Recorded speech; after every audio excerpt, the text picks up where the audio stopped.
Tachibana Junichi and Ayatsuji Tsukasa are second-year high school students and they're dating. One day, Junichi is taken aback by the scene unfolding around him with Tsukasa. They're taking a bath together. Tsukasa, who is scrubbing Junichi's back, asks if he's enjoying it. Junichi, a bit nervous, replies that it feels very nice. He can hardly believe this happy moment is happening to him. Every now and then he glances over at Tsukasa, who's wearing just a towel. Tsukasa compliments Junichi's broad back, making him blush a little.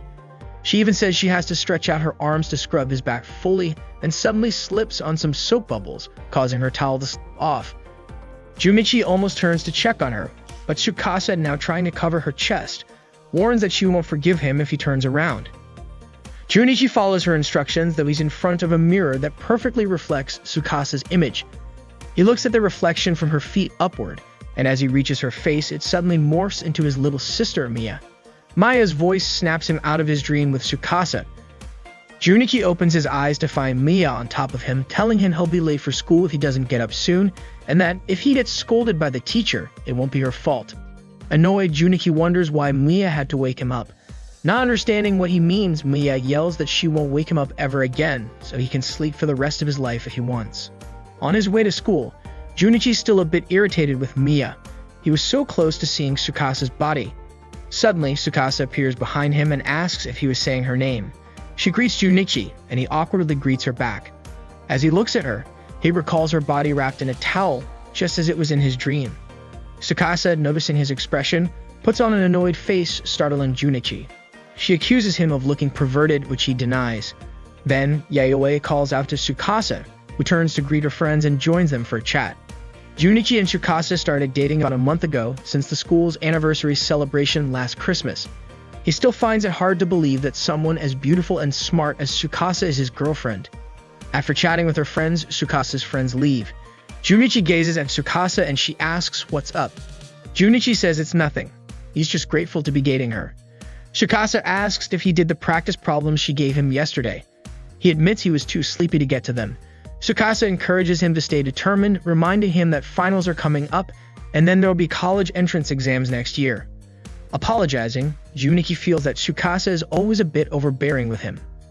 This morning, the homeroom teacher of Class 2 reminds the students that their finals are approaching and also announces an important upcoming school event, the election for Student Council President.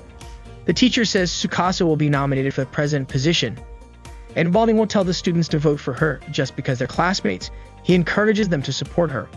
Everyone claps and Tsukasa shares that based on her experience as class president and on the anniversary celebration committee, she wants the student council to inspire everyone. She asks her classmates for their support. Her friends cheer her on, confident she'll be elected as student council president. Voting will take place next week with the candidate list posted on the school bulletin board at noon. After that, the campaign season begins. The homeroom teacher reminds the students to pay attention to the candidates and consider the choice carefully before voting. This afternoon, all the students gathered on the field, eagerly waiting for the list of student council president candidates to be posted on the bulletin board. A second-year student from Class 2 mentioned to Junichi that he must be curious about the other candidates besides Tsukasa, and indeed, Junichi was a bit intrigued. One of the popular third-year students, Haruka Morishima, joked that she should have run herself, but her friend reminded her that she'd be graduating soon. Sanakata, a first-year student and Mia's friend, said she wanted to go home right away, but Mia insisted that things were just getting started. Finally, the candidate announcement was posted on the board listing 4 contenders: Seiji Hanazono, Tsukasa Ayatsuji, Sanakata, and Noriko Kurosawa. When Junichi saw Noriko's name on the list, he glanced her way, but she quickly looked away, pretending not to notice him. Seiji's friends cheered him on, and several students were surprised to see a first-year candidate. They acknowledged Sei's boldness for stepping up. Sai overheard people talking about her, which made her feel shy, but Mia, as her close friend, kept encouraging her.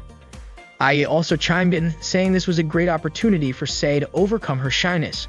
Maya and Ai assured Sei that they'd support her, so Sei started to feel calmer and more confident.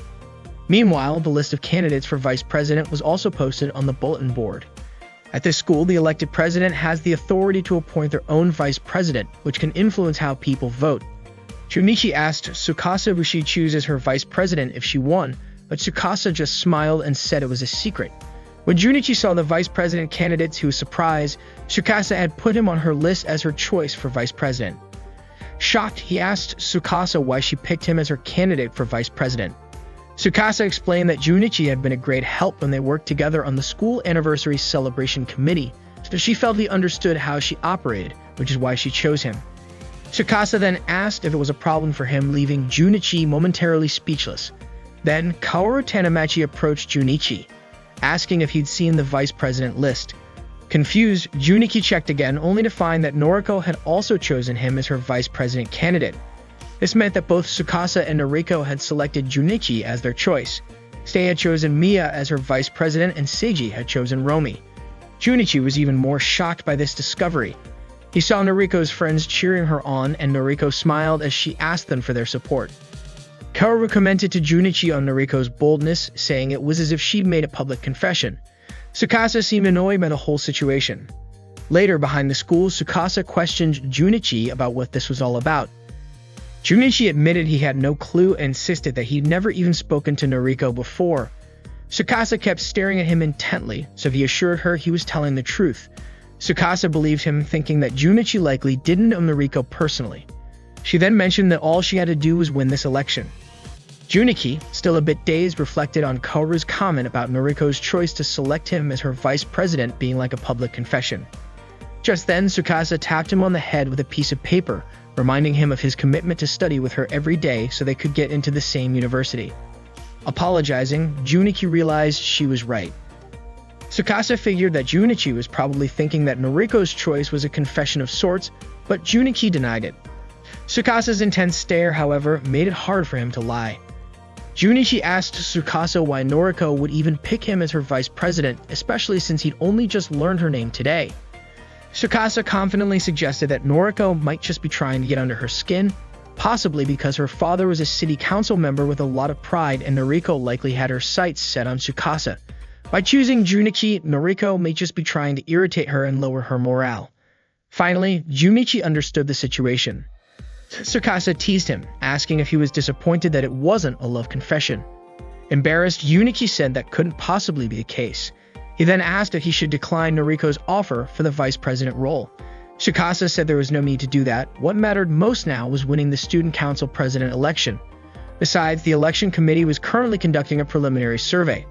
Tsukasa was confident that Noriko would realize the gap between them soon enough. Tsukasa then reminded Junichi to work on the practice problems she had given him, which were all basic questions. She asked him to complete them immediately, and Junichi got right to it. After school, Junichi asked Tsukasa why she wanted to be the student council president in the first place. Tsukasa explained that it would look good on her record, which could help her get into a good university and secure a decent job in the future. The next day, the results of the initial election survey were posted on the school's announcement board. None of the students could believe the outcome. Noriko received 311 votes, Sei got 27 votes, Tsukasa received 72 votes, and Seiji had 108 votes. Tsukasa's friends couldn't believe she ranked third in this first survey. They were certain something was wrong. Tsukasa was far more well-known, and she played an important role on the committee for the school's anniversary celebration. They were convinced there must have been a mistake in the survey. Meanwhile, Noriko's friends were optimistic that Noriko would win easily, but Noriko remained humble, saying her campaign had only just begun. From a distance, Noriko watched Tsukasa, saying that their battle was only now about to start. Tsukasa returned her gaze sharply. During the break, Tsukasa was lost in thought by herself, so Junichi reminded her not to take the survey results too seriously. He pointed out that she still had time until the actual vote and just needed to turn things around before then. Tsukasa remained silent, prompting Junichi to ask if she was listening to him. Tsukasa apologized, explaining that she was deep in thought. She assured Junichi not to worry about her, as it was just a preliminary survey. She believed Noriko was using her father's influence to tamper with the results, possibly making people choose her through her father's power. Junichi was surprised Noriko would go that far. Tsukasa understood Noriko would try to defeat her no matter what, but she saw it as a temporary issue. Junichi asked if she was confident about winning. Tsukasa responded with a question, asking if he even knew who she was. Junichi smiled in relief. Just then, Yayoi arrived with friends carrying printed campaign flyers for Tsukasa. Tsukasa thanked them all, acknowledging that while her start might have been rough, she had no intention of losing and would need all their help and support. Tsukasa's friends were excited to help her distribute the flyers to students around the school. Maya and Ai too eagerly helped and supported Sai in her campaign. All the candidates and their friends were busy campaigning to win over student support.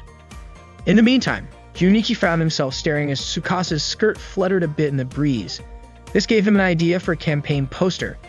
He even admitted that the inspiration struck when he saw Tsukasa's skirt blowing in the wind. Tsukasa was surprised that something like that could spark his imagination. Junichi explained that the current photos being used were only headshots. If Tsukasa had a captivating and memorable poster, it would definitely stand out. Tsukasa asked if he was sure, mentioning that someone had doodled on Seiji's poster. Junichi reassured her that no one would dare to mess with her poster. Tsukasa finally agreed and Junichi was thrilled to start. He began taking photos of Tsukasa, directing her poses from standing straight to tilting her body slightly and smiling at the camera. He felt like he was doing a magazine photo shoot, enjoying the process. Junichi then asked Tsukasa to sit down to add more variety, suggesting poses like lifting one knee, crossing her legs, and even removing her socks. Tsukasa looked at him with a less than pleased expression, causing Junichi to drop his camera in shock. The next day, the bulletin board displayed the results of the second survey for the Student Council President election. This time, Tsukasa placed second, while Noriko still held first. Tsukasa's friends were excited about the improvement, as she was now close to the top rank. They were convinced it was thanks to the new posters.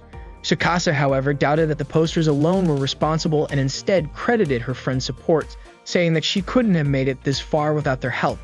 With only a little time left before voting, she asked them to keep supporting her until the very end. Meanwhile, Junichi quietly asked Tsukasa why she thought she had gained so many votes. Tsukasa suspected that most of the votes Seiji had been gathering from the girls had likely shifted to her, mentioning that some girls had started avoiding him after he accidentally dropped the porn magazine in the school hallway. She made sure Junichi understood not to do anything foolish, as it could affect her vote count. Noriko, however, was annoyed by Tsukasa's rising popularity and together with her friends began plotting a way to secure her lead. Fearing that Tsukasa might overtake her, they decided to put their final plan into motion. One of Noriko's friends approached Junichi, telling him that Noriko wanted to speak with him. Junichi followed, led by Noriko's friend to meet her. Meanwhile, two of Noriko's other friends made sure to pass by Tsukasa and gossip about how Noriko planned to confess her feelings to Junichi behind the school. Hearing this, Tsukasa decided to head to the back of the school as well. Junichi walked over to where Noriko was waiting. She thanked him for coming, apologized for calling him over, and for listing his name as her potential vice president without discussing it first. Noriko added that this might be her last chance. Aware that Junichi was dating Tsukasa, she confessed she just couldn't give up on him. As Tsukasa made her way to the back of the school, two of Noriko's friends who were watching her from above gave a signal to another friend hiding behind a tree. This friend used a mirror to reflect light toward Noriko, letting her know Tsukasa was near. Seeing the flash, Noriko suddenly hugged Junichi, just as he was in the middle of his polite rejection. Noriko begged him not to say anything, holding onto him tightly enough that Junichi could feel her chest pressed against him. She insisted that he understand her feelings and moved her face closer to his, nearly pressing her lips to his, just as Tsukasa arrived and witnessed the whole scene in shock. Tsukasa saw Noriko hugging Junichi, and Junichi was shocked when he turned around and found Tsukasa standing behind him. Junichi immediately said that it wasn't what Tsukasa thought, and he quickly pulled Noriko's hands off his body. Tsukasa grabbed Junichi's tie and pulled him away. Noriko shouted that Junichi wasn't at fault, but Tsukasa looked at her angrily and left without a word. Noriko felt pleased, knowing she'd managed to make Tsukasa angry. Tsukasa took Junichi to a storage room. She got closer to him, making Junichi nervous as he thought Tsukasa was mad at him. But instead, Tsukasa pulled his tie and forcefully kissed him on the lips, then calmly straightened his tie. She asked if Junichi felt calmer now. Junichi replied that if Tsukasa kissed him once more, he'd feel even calmer. Tsukasa gave him a playful flick, telling him not to get carried away. Junichi apologized. Tsukasa explained that she wasn't mad because Junichi almost kissed Noriko, but because he'd fallen so easily into Noriko and her friend's trap. Junichi was surprised to hear this. Tsukasa went on to say that Noriko and her friends probably told Junichi that Noriko had something to say to him, and he just followed them without question. Then Noriko confessed her feelings to Junichi, and when he turned her down, she tried to hug and kiss him. Junichi asked if Tsukasa had seen it happen. She hadn't, but she knew their tricks well enough. Tsukasa was frustrated that Junichi hadn't noticed the trap. Junichi asked why they would set him up like that. Tsukasa explained that it was just like when Noriko wrote down Junichi's name as her candidate for vice president. This was just another way of trying to mess things up, only now it was more direct. Junichi realized that Noriko was doing all this to try to win the election for student council president. He hadn't thought she would go so far to win, but Tsukasa was sure that Noriko was determined to defeat her by any means necessary. The most important thing Tsukasa stressed was for Junichi not to fall into her traps again. Junichi nodded in understanding and promised to be careful. However, Tsukasa still didn't fully trust him, so she wanted him to swear. Tsukasa asked Junichi to promise not to kiss any other girl besides her. Junichi swore that he only loved Tsukasa and wouldn't kiss anyone else, adding that he'd be thrilled if she kissed him once more. But Tsukasa refused to give him another kiss, feeling that one kiss should be enough. The next morning, Junichi was still sleepy on his way to school when Ryoko Sakurai greeted him. Junichi commented on Ryoko's energy so early in the morning, and Ryoko asked if Junichi was feeling a bit worn out. Junichi said he wasn't, but Ryoko suddenly remembered that today was the campaign speech for the student council president election, and that Junichi was chosen as a candidate for vice president by both presidential candidates. Ryoko assumed Junichi had been up all night wondering who would win. No matter who won, Noriko or Tsukasa, Junichi would still end up as vice president. Ryoko then teased him, asking if he'd raise the tea club's budget if he became vice president. Junichi asked why the budget needed to be raised. Ryoko smiled and told him to think of it as the tea club's sudden stroke of luck. Junichi replied that it wouldn't happen, pointing out that it would be more important to focus on getting new members for the tea club. If no one joined next year, Ryoko would be the only one left in the club. Ryoko understood and admitted she was trying to figure that out too. Junichi then asked why she was so focused on increasing the budget. Ryoko reasoned that they would need extra funds to recruit members, suggesting they buy snacks for recruiting events, snacks for lunch breaks, and a stash of snacks just in case. Junichi was puzzled as to why everything seemed to revolve around snacks. Meanwhile, Yayoi and some other friends brought a sash for Tsukasa to wear during the campaign, decorated with messages of support from everyone in their class. This was actually Junichi's idea. Yayoi asked if Tsukasa liked the sash. Tsukasa was thrilled and thanked her friends, saying it would give her the strength she needed. The election committee announced that speeches from the student council president candidates would begin shortly and asked all first and second year students to gather in the gym. Haruka, a popular third-year student, once again mentioned that she should have run for the position. Her friend, tired of hearing this, reminded her of something. Haruka already knew what her friend would say, that she'd be graduating soon. Haruka seemed thrilled by the excitement of the election. Her friend understood that Haruka likely just wanted to join in on the fun and commented on what would happen if she ran and actually got elected. Haruka casually responded that she would just hand over the position to anyone who wanted it or could even come back from college to handle it. Meanwhile, two third-year members of the tea club were discussing that if they'd put Ryoko forward as a candidate and she won, it could really boost the club's budget, membership, and popularity. However, they agreed that Ryoko wasn't the right fit for a student council president. It wasn't something they could force, and besides, Ryoko was a beloved mascot of the tea club. Suddenly, over in the gym, Ryoko sneezed, a sign, as per Japanese tradition, that someone was talking about her. The first speech came from Sae, who began nervously. She introduced herself, but her speech was filled with stammers, and she nearly froze from embarrassment. Then Mia called out to cheer her on, and the whole room burst into laughter. Sae was grateful to Mia and continued her speech, eventually earning applause from everyone. Backstage, Junichi commented on the positive reactions Sae received. However, Tsukasa pointed out that a positive reaction alone didn't guarantee more votes. With Sae's speech over, it was now Tsukasa's turn. Just as Junichi reminded her, Tsukasa suddenly hugged him from behind. Junichi encouraged her, and Tsukasa began her speech with confidence, delivering it in a way that captivated the entire audience. After her, Noriko gave her speech, followed by Seiji. Finally, it was time for the voting, and afterward, everyone waited outside in the schoolyard for the final results. Sae was being cheered on by her two close friends, and Tsukasa's friends couldn't contain their excitement as they waited for the outcome. Junichi felt tense, but Tsukasa reassured him, saying there was no need to worry, and then held his hand, telling him that no matter the result, they'd worked hard together. Everyone's attention turned to the committee members arriving with the vote tally. They posted the results on the announcement board, and all the students eagerly gathered around. Tsukasa's friends were the first to congratulate her, as she had been elected as the student council president. They were thrilled and expressed their congratulations. Tsukasa thanked them, saying she couldn't have done it without their support. Yayoi mentioned that Tsukasa's hard work had paid off. Masayoshi also congratulated Junichi, who was now officially the vice president, commenting that it suited him as a recognized young man. Kaoru remarked that it was actually Tsukasa who had won and Junichi had only been chosen by her. But Masayoshi insisted that it was one of the reasons he admired Junichi. Kaoru then jokingly referred to Masayoshi as Junichi's minion, making everyone laugh. Junichi still couldn't believe that Tsukasa had won by such a wide margin. Tsukasa had already anticipated the result, saying that with a speech like hers, anyone would support her.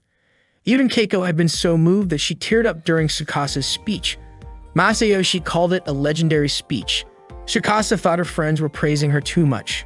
Masayoshi assured her that with such a large margin, her leadership for the next year was secure. However, Tsukasa wasn't entirely convinced, saying she would work hard to ensure her position was secure, and Masayoshi believed that she absolutely would. Mia, Sei, and Ai went to a karaoke spot. Mia proposed a toast, but Ai pointed out that it didn't seem right since they lost the student council president election. Mia, however, argued that wasn't true. From the beginning, their goal in nominating Sei for the position was to help her overcome her shyness, and Sei had put in her best effort all the way through the election process. That alone, Mia said, was enough reason to celebrate. Ai agreed with Mia's point and they toasted. Mia then set out a new goal for Sei. She should aim to lead the school's anniversary planning committee, run for student council president again next year, and keep going as committee chair and president every following year. Sei was stunned while Ai laughed, saying that was a bit too much. Mia, unfazed, encouraged Sei to go all out with her support. She then cheered them up by suggesting they sing to their heart's content to lift their spirits. Meanwhile, Noriko's friends tried to comfort her, telling her not to dwell on the election results too much. They assured her that she'd just been a bit unlucky this time. Noriko laughed it off, saying that although she didn't win this time, she'd definitely succeed next time. She then dramatically shouted out the window that she'd use any means necessary to win Junichi over from Tsukasa. The students outside were startled by her bold declaration. The next day, Tsukasa and Junichi were heading home together. Junichi congratulated Tsukasa and she thanked him warmly. She could tell that he was exhausted, so she suggested they skip studying for the day as a reward. Junichi was pleased, though he teased her about the small reward. Tsukasa laughed, warning him that she'd make sure he worked extra hard the following day, and she would be even stricter than usual. Junichi protested, but Tsukasa firmly decided there would be no changes to her plan. Suddenly, a dog came running toward them. Startled, Junichi thought he should protect Tsukasa as both her boyfriend and her vice president. In an attempt to distract the dog, he tossed his bag to get its attention, which worked. The dog started chasing him instead. Tsukasa, bewildered, asked him what he was doing, but Junichi just kept running, calling back that he was leading the dog away and urging her to escape. Unfortunately, he didn't watch where he was going, slipped and fell into a river, while the dog simply ran off. Now soaked, Junichi found himself later warming up in Tsukasa's bathroom. On their way home, Tsukasa noticed how soaked he was and worried he might catch a cold. She invited him to her house to dry off. Junichi, a bit flustered, was taken aback by her invitation. Tsukasa noticed and asked if he didn't want to come over. Junichi clarified that it wasn't that he didn't want to, he just felt embarrassed. Tsukasa reassured him, saying her family wasn't home and suggested he take a bath while waiting for his clothes to dry. She even offered to scrub his back. Junichi thought she was joking, but she was entirely serious. Tsukasa started to undress, telling Junichi not to look. He obediently turned away, still unable to believe how serious she was. His mind wandered to a dream he'd had where Tsukasa had been scrubbing his back, wearing nothing but a towel. A moment later, Tsukasa came into the bathroom and Junichi quickly closed his eyes. She told him to open them and look at her. When he did, he was astonished. Tsukasa was standing there in a swimsuit, looking incredibly charming. Tsukasa asked if Junichi had any complaints about her. Junichi replied that she looked amazing. In response, Tsukasa playfully knocked him on the head and told him to get out of the bathtub so she could scrub his back. Junichi immediately complied, standing up, but unfortunately didn't realize he was completely naked. Tsukasa was shocked and let out a scream, then slapped him hard, leaving Junichi feeling the sting. She reminded him that it was his own fault for being careless. Junichi quickly apologized and Tsukasa began scrubbing his back. Junichi felt tense at first, but soon realized how enjoyable it was. It felt so much better than doing it himself. Tsukasa asked how it was, and he replied that it felt amazing. While she continued to scrub his back, Tsukasa thanked him, and Junichi asked if it was because of the student council election since she'd already thanked him quite a bit. Tsukasa clarified that it wasn't just for that, but also for helping her with the stray dog and the school festival. She acknowledged that Junichi had done so much for her. She also mentioned that she'd be thrilled if they could end up going to the same university. However, Tsukasa made it clear that she wouldn't sacrifice her chance at a good university just for him, which made Junichi laugh as he reassured her he understood. Tsukasa then leaned closer to him, making Junichi nervous, and reminded him of the promise they made to stay together forever. She also made him reaffirm the other promise, that he wouldn't kiss anyone else but her. Junichi agreed, and they shared a kiss. Afterward, Junichi jokingly asked if she'd be satisfied with just one kiss. Today was graduation day at Kibito High School, and Haruka had successfully completed her high school education. Sayamiya and Ai were now moving up to their second year, while Junichi's classmates were entering their final year as seniors. Today also marked the start of the annual budget committee meeting, with all the student council members and class representatives gathering in the council room. Junichi wanted to keep talking to Tsukasa, but they both had to head to the meeting. Tsukasa reassured him that they could chat as much as they wanted afterward. Junichi clarified that, more than anything, he just wanted to spend more time alone with her. But work was work, and so they headed to the meeting room together. The alarm clock in Rihoko's room kept ringing, but she kept hitting the snooze button and didn't get out of bed right away. Kanai wasn't surprised to see this and called out to Rihoko to get up. Rihoko shouted back, greeting Kanai, and then went right back to sleep. Kanai, annoyed, asked how long she planned on sleeping. Rihoko replied that she'd sleep as long as she wanted. After getting ready, Rihoko asked why her alarm didn't go off. Kanai said it rang loudly as usual, and that she thought Rihoko actually woke up for a moment. Kanai mentioned that this wasn't a good example for the president of the tea club. Rihoko laughed and said it was fine since Junichi was the vice president and he handled everything for her. Kanai didn't entirely agree with Rihoko on this. Rihoko added that Junichi was very reliable. Kanai felt that was just Rihoko's opinion, and she urged Rihoko to hurry up so they wouldn't be late for summer classes. It had been a few months since the upperclassmen graduated, and Junichi joined the tea club to keep Rihoko from being alone, but her feelings for him remained unreciprocated. Now summer classes were in session, and the teacher mentioned that the chapter they were studying would likely be on the exams, so she encouraged the students to study it well. Class ended, and they'd be covering modern history next time. Tsukasa asked the teacher a question and went up to the front of the class. Junichi complained to his friend about spending summer break only in class, but one of his friends wasn't going to let that happen. He was confident he'd get 2 or 3 girlfriends over the summer. Kanai invited Rihoko to hang out after school, but Rihoko apologized, explaining that she had to clean the tea club room with Junichi. Kanai offered to help, but it seemed like she thought better of interrupting Rihoko and Junichi's time alone. Rihoko didn't quite understand Kanai's meaning.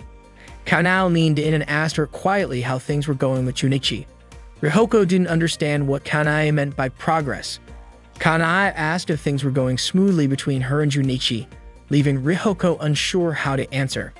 Kanai got the hint that there had been no progress, saying that Rihoko was too slow, especially since they were already in the same club, so it was only a matter of time. From the outside, everything looked like it was going well. Kanai added that Junichi and Rihoko already seemed like a couple. Rihoko quickly denied Kanai's observation. Kanai commented that Junichi also wasn't very perceptive. Rihoko glanced over at Junichi, who was with Masayoshi. Junichi was returning a videotape to Masayoshi, who then asked how he liked the adult film. Junichi admitted he lost sleep over it, making Masayoshi laugh. Kanai suggested that the most important thing for Rihoko was to make a big firework this summer. Rihoko didn't understand Kanai's metaphor. Kanai explained that it was time for Junichi to find out about Rihoko's feelings. Junichi and Rihoko head to the tea club room to clean it up. Even though they cleaned it before summer break, it's already dusty again. Rihoko comments to Junichi that it's hard to believe the first term has already ended. She notes that at this rate, the second and third terms will pass quickly too, and soon they'll graduate. Curious, she asks Junichi what he plans to do after graduation, but Junichi's only response to all her questions has been, right. This makes Rihoko wonder if he's even paying attention to her.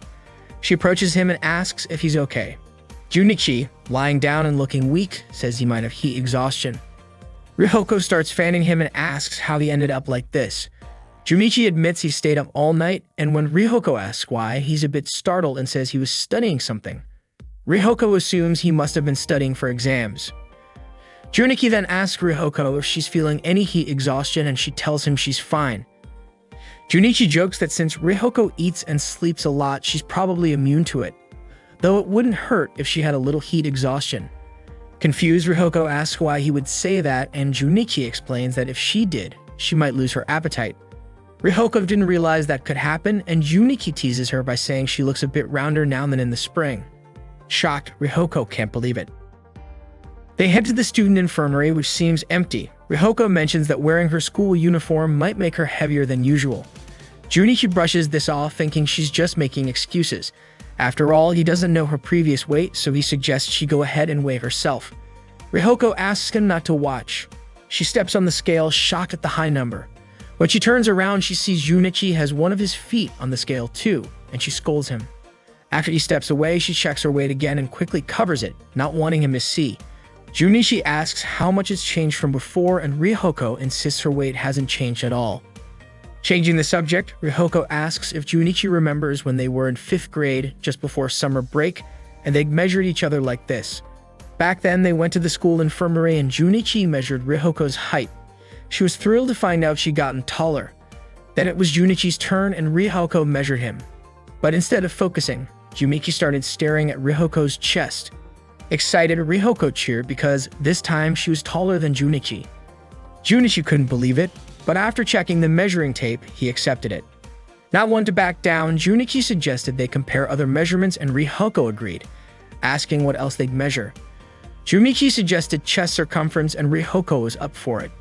He measured her chest, smiling and taking his time with it, while Ryuhoko shouted for him to hurry up so they could take turns. She then measured Junichi's chest and cheered again when she won. Overjoyed, Ryuhoko jumped up and down, leaving Junichi frustrated at being defeated once more. Ryuhoko started feeling nostalgic about the old days when she and Junichi used to measure their height every year. Usually, Junichi would win. But that one time, Ryuhoko actually beat him. Junichi mentioned how he was even surprised by how much she had grown, which made Ryuhoko curious about what kind of size he was talking about. Taken aback, Junichi quickly clarified that he was only referring to her height. He then suggested they play the height measuring game again, just like in the past. Ryuhoko pointed out that Junichi was clearly taller than her now, but he playfully suggested they add chest measurements to the total height for a fairer comparison, which Ryuhoko agreed to. After measuring her height, Junichi asked Ryuhoko to raise her arms so he could measure her chest as well. He seemed a bit flustered, and Ryuhoko even called him out for taking too long with the measurement. Junichi apologized, and when Ryuhoko asked for the total, it turned out she still lost. Junichi concluded that both of them had grown significantly over the years. They then headed to the school garden, where Junichi lay down exhausted on a bench. Ryuhoko asked if his heat stroke was serious. Junichi admitted that it was quite bad, explaining that his eating schedule had also been thrown off since his parents left to visit his uncle, who was sick. Ryuhoko asked if this was the same get-rich-quick uncle of his, and Junichi confirmed it, adding that he'd been surviving on instant noodles and watermelon. Ryuhoko joked that if he kept that up, he'd turn into a rhinoceros beetle, and asked why he didn't just ask Mia to cook something for him. But Junichi declined, saying Mia's cooking was worse than the summer heat itself. At this, Ryuhoko offered to come over and make him dinner, which completely surprised Junichi. He was thrilled, eagerly asking her to come. Ryuhoko smiled and asked what he'd like to eat for dinner, to which Junichi replied he'd be happy with anything but instant noodles and watermelon. She encouraged him to think of a specific dish, and he mentioned he wanted something that could help with his heat exhaustion. Ryuhoko considered making something refreshing and nourishing, finally telling him she'd prepare something delicious for dinner. She said goodbye and promised to return at dinner time, heading off to buy ingredients. Junichi told her to be careful, jokingly warning her not to trip. And just then, she stumbled. Junichi smiled, watching her leave, glad to see her so lively. Ryuhoko, meanwhile, was already excited about what she'd cook later. When she got home, Ryuhoko immediately started picking out an outfit for her visit to Junichi's. She had 4 options and finally settled on a dress similar to what she'd worn when they used to play together years ago. Even with her undergarments, she couldn't decide, eventually choosing not to change them at all. After dressing, she grabbed her shopping list and headed out for ingredients. Walking with her list in hand, she planned to make soy-glazed eggplant and a chilled pork salad. She decided to go to the butcher's first. Suddenly, someone called her a lost lamb on her way to dinner and offered to guide her down the right path. Rihoko turned and recognized the voices. It was her upperclassmen, Yuzuki Ruriko and Heba Manaka, both former members of the tea club. She greeted them happily, and Ruriko commented on how healthy she looked. Rihoko asked what they were doing there, and they explained they were conducting scientific research. As students in the marine food department, they were spending their summer breaks studying the ecology of eel species. But Rihoko wasn't really listening. She was too distracted by the delicious smell around them. Mia was surprised when her brother told her that Rihoko was coming over to cook dinner. She was thrilled, relieved at the thought of finally not having to eat watermelon again. Though she claimed before that she could survive on just watermelon, which had been delivered to the house earlier, Mia admitted that while it was fun at first, she eventually got tired of it. Laughing, she said she was excited to have a proper dinner for a change and teased Junichi, blaming him for only knowing how to make fried rice. When they opened the fridge and found only watermelon, Junichi joked that they had practically become rhinoceros beetles.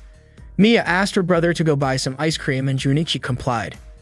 Meanwhile, Rihoko shared with her upperclassmen that she was going to cook for Junichi, which was why she was out shopping for ingredients. She had already decided on what to make but thought eel might also be a good idea. She sampled some eel her seniors had prepared, finding it delicious. Ruriko then asked Rihoko if she had kissed her vice yet, catching her off guard and making her wonder why Ruriko would ask something like that. Based on Rihoko's reaction, Manaka guessed that it hadn't happened yet and that there hadn't been much progress between them. Rihoko admitted as much. After a moment of eye contact, her two seniors handed her a live eel, with Ruriko remarking that eating it would definitely revive Junichi. Ruriko and Manaka assured her she didn't need to be shy about it. When Rihoko tried to take the eel, its slippery surface made it hard for her to hold, and she ended up dropping it, so they gave her a grilled eel instead. Ruriko also suggested other ingredients that might help with sunstroke recovery, like lotus root. She explained that in Chinese characters, lotus root is written to represent training and stamina, symbolizing strength. She added that legendary kung fu masters were known to eat it often. Rihoko smiled, commenting that this felt familiar, just like back when they were all members of the tea club. Ruriko had once asked her if she knew the meaning behind the term "chowkscreen," to which Rihoko had no answer. Ruriko had explained that in ancient Hebrew, shuk meant love and lim meant good luck charm. Rihoko laughed, saying she wouldn't be tricked by Ruriko again, as she had grown up since then. Ruriko responded that she wouldn't pull those kinds of pranks anymore, as they were now university students and adult women. But Rihoko seemed a bit doubtful. Ruriko asked if Rihoko didn't trust her, and Rihoko apologized for being suspicious. Rihoko took notes on her seniors' cooking tips and thanked them. She then asked how they were finding college life and if they were having fun. Ruriko replied that it was pretty enjoyable, and Rihoko asked if they had joined the tea club again. They said no, they had joined the tennis club this time. Rihoko imagined them looking glamorous in tennis outfits, which Ruriko seemed to notice, teasing her that she knew exactly what Rihoko was imagining. Embarrassed, Rihoko blurted out, asking how they knew. Ruriko called her an innocent girl, while Manaka referred to her as a sweet kid. Ruriko also gave her some eel liver, and Manaka suggested that Rihoko make it into eel liver soup. Ruriko expressed hope that Junichi would enjoy Rihoko's cooking. As Rihoko was leaving, Ruriko prayed that the power of the eel would make Junichi strong that night, giving him unparalleled stamina, as Manaka put it. After finishing her shopping, Rihoko suddenly heard someone call her name, inviting her for tea. She turned to see it was her classmate Makabe, who was also surprised to see her. He seemed captivated by Rihoko's appearance and asked if she had been out shopping like him. Rihoko confirmed and explained she had been buying ingredients for dinner. She then said goodbye, but Makabe stopped her. While Junichi is at the supermarket buying ice cream, he suddenly spots Rihoko walking past the store's glass window. He quickly rushes outside, but Rihoko is already out of sight. Meanwhile, Makabe has taken Rihoko to a spot near the train tracks. Curious, Rihoko asks why Makabe brought her there. Makabe corners her against the fence and immediately begins complimenting her, saying how beautiful she looks in that outfit and how incredibly attractive she is. Rihoko is still unsure about what Makabe is trying to do. He goes on to say that seeing her like this stirs up intense feelings in him and wonders why he never noticed before. McCabe then confesses his love for Rihoko and asks her to go out with him. Taken aback by the sudden confession, Rihoko feels it's all happening too fast, but McCabe insists that love often comes unexpectedly and urges her to accept his feelings. However, Rihoko declines, explaining that she already has someone she likes. From a distance, Junichi catches sight of them. Intrigued, McCabe asks who it is that Rihoko loves. She begins to tell him the person's name, but unfortunately, Junichi can't hear it as her words are drowned out by the sound of a passing train.